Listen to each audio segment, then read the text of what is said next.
Hey everyone, we wanted to show you our first major harvest of moringa trees. As you can see, these trees, which are probably about 5 months old now, are getting really tall, and we've had a lot of windy weather, and so even though we've tied them up and staked them and everything, because they're still so young and green and growing so fast, then they're getting really knocked around by the wind. So we decided it was time to do our first moringa harvesting, our first major harvesting. So here we go, this is what we did. We chopped this one, which was easily as tall as the one behind it, off right here. And so that should give us a good height in future for this moringa tree to sprout again and give us lots of leaves for harvesting in the future. So here's our collapsible drying racks that we're really pleased with.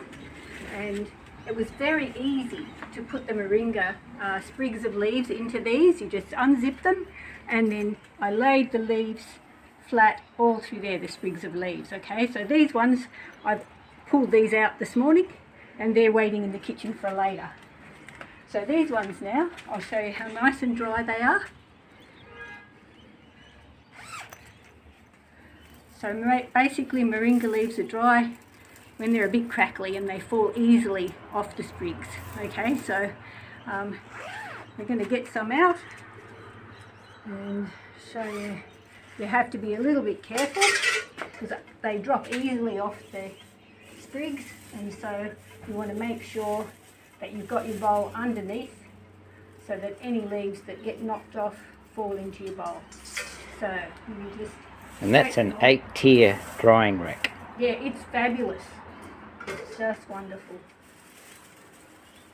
And just grab them out like that.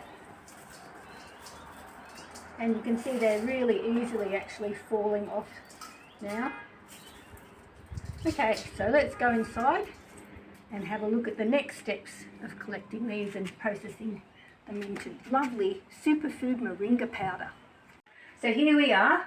Earlier today I harvested and collected the moringa leaves from the first drying rack, the 8-tier drying rack, and I got a full bowl, plus a bit more. And it's very easy once you get them in to just pull them off. Leaves going everywhere. Yeah, you've got to be a little bit careful. You just pull them off like this and then discard the stems. Now the really fine stalks, that's not a problem because they just get because the whole moringa plant can be eaten. That's right, and so the fine stalks just get ground up when you're making the powder, and it's not a problem. So you can just scrape them off like that and discard your leaves. You can see all the stems that I've discarded there, and just a few more, and then we'll have enough to put into our little grinder to get our superfood powder happening.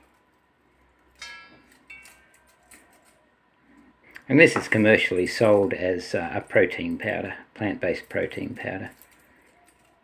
And it's also really high in lots of micronutrients and vitamin C and all sorts of other things that are really good for you. So it definitely deserves the name of a superfood. Okay, so let's pop this into our little mini grinder here. And that's just a coffee grinder with a blade in it.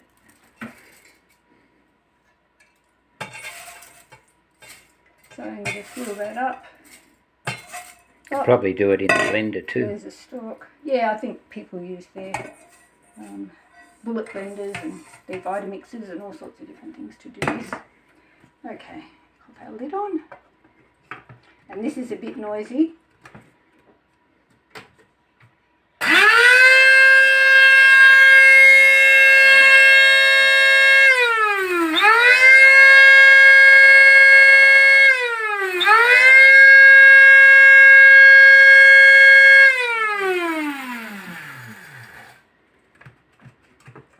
And it won't have chopped it all up, but it will have powdered some of it. And so the way we do it is to just then sift out the powder.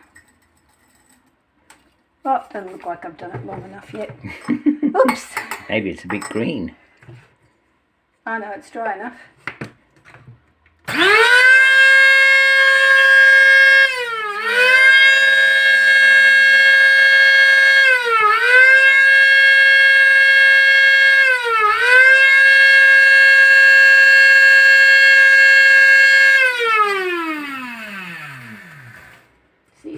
good this time. Oh yeah, there's powder puffing out everywhere. I'll just wait a sec.